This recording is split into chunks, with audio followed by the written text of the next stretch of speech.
Bonjour, je suis Max Taboud. Mon objectif est de développer des produits naturels, dont des cosmétiques bio, bons pour nous, bons pour la planète. Des cosmétiques qui prennent en compte l'interférence entre la peau et nos émotions. La Feel Good Cosmétique. Je développerai une ligne de soins de haute qualité qui conjugue phytothérapie et relaxation émotionnelle. Des gammes de soins éco-conçues pour le corps et l'esprit, créées pour se respecter soi-même et la nature afin de rayonner et s'épanouir. Dandy a dit « Soyez le changement que vous voulez voir dans le monde ». Je souhaite construire ce projet au sein d'une entreprise engagée. Ce projet est un rêve. Le but d'un rêve n'est pas seulement de se réaliser, mais de nous réaliser. Par ce projet, je vais donner le meilleur de moi-même pour bâtir de manière durable une entreprise respectueuse qui prend soin de vous, de la nature, en proposant des services et des produits de qualité qui vous permettront de vous reconnecter avec vous-même. Des soins plaisir qui donneront du sens à vos gestes beauté. Donc bonjour, Anna Grill.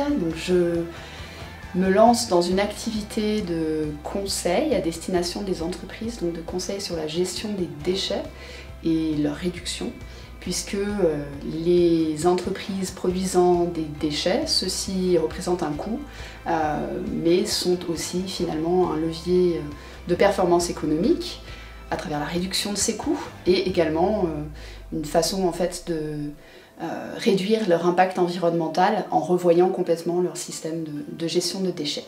Voilà. Bonjour, je suis Léontine Klein. J'ai comme projet d'accompagner les personnes à l'allègement dans leur vie, à leur trouver des méthodes simples en collaboration avec eux pour optimiser leur quotidien, leur faire gagner du temps et du mieux-être. Je suis issue d'une famille soungovienne et toute petite déjà dans ma famille, ce qui est moderne aujourd'hui, l'était déjà il y a 46 ans. Tout était recyclé et rien n'était jeté. Mon but, alléger sa vie tout en étant éco-responsable. Mon slogan est « Tout changement est difficile au début, compliqué au milieu et magnifique à la fin ». Bonjour, je me présente Hélène Pivert. Je suis porteuse d'un projet qui s'appelle Copel. Alors, ce projet est destiné à toutes les femmes, principalement les femmes des quartiers, mais pas seulement. Ce projet est celui d'une véritable coopérative où nous avons une gouvernance de une femme, une voix. Donc c'est vraiment de la co-construction, c'est un travail collectif que nous allons faire, en même temps que chaque femme pourra développer individuellement son projet. Nous recherchons non pas forcément à ce que chaque femme puisse devenir indépendante, c'est-à-dire vraiment se lancer dans sa propre structure, mais les femmes qui ne souhaitent pas le faire pourront rester dans la coopérative. En fait, ça sera vraiment un tremplin non pas associatif, encore une fois, pour avoir cette dimension collective et pour avoir cette dimension où chaque personne peut porter sa voix, où chaque personne peut faire valoir ses idées, ses choix, au niveau de la gestion de la coopérative, au niveau du développement de la coopérative, pourra s'essayer, s'expérimenter sur son propre projet et du coup ça devient une expérience aussi bien individuelle que collective. Bonjour, je m'appelle Julie Pérez, j'ai 30 ans. Ça fait maintenant 16 ans que je travaille dans le domaine de l'hôtellerie-restauration et par la suite dans la vente. Et je me suis rendu compte qu'il y avait quelque chose qui n'allait pas. Il manquait toujours quelque chose dans ce que je faisais. Et ce quelque chose, c'était moi. J'étais pas investie dans mon travail. Donc j'ai décidé d'entreprendre avec mes passions et celles des autres.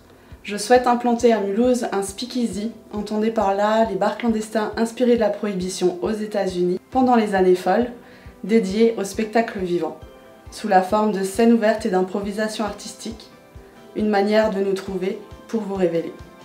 Bienvenue dans les années 20.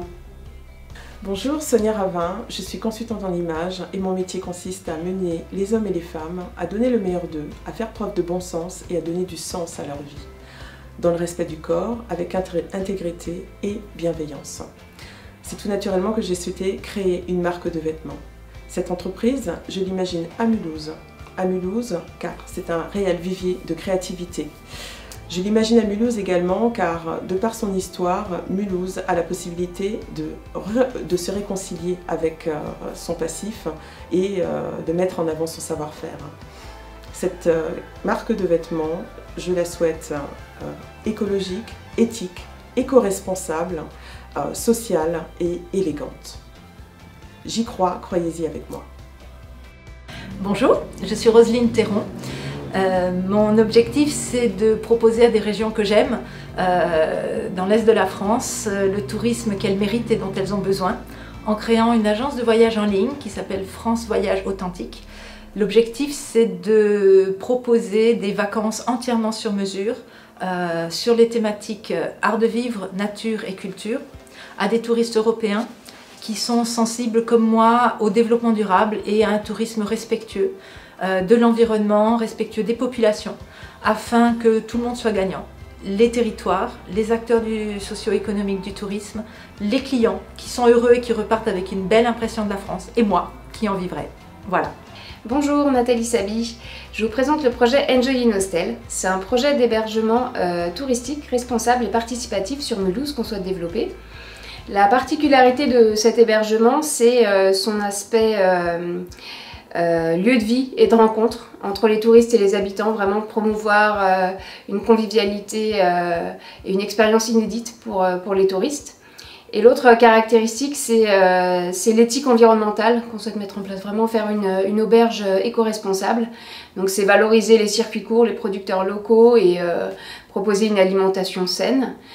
Ça passe aussi par la politique de réduction des déchets, avec des ateliers zéro déchet et puis tout dans le fonctionnement de l'auberge. Et aussi par des services qu'on proposerait aux cyclotouristes qui viennent et qui sont de plus en plus nombreux sur le territoire. Voilà un petit peu les grands axes de notre projet d'hostel sur Mulhouse. Merci.